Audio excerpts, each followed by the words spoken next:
мектеп боюнча айта турган болсок, негизи Ак-Бата конушунда мына жаңы мектеп, чоң мектеп курулушу бүттү, аяктады.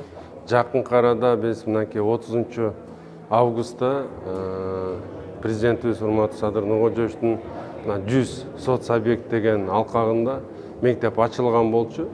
Негизи кубаттуулугу 650 баланы түзөт. Бирок мен айтып кетейин, бүгүнкү күндө бул жерде 1850 бала катталды да, эми окуй турган болуп атат. 1850 дегенде бул 2 смен окуганга толук кандуу шарты бар да мектеп.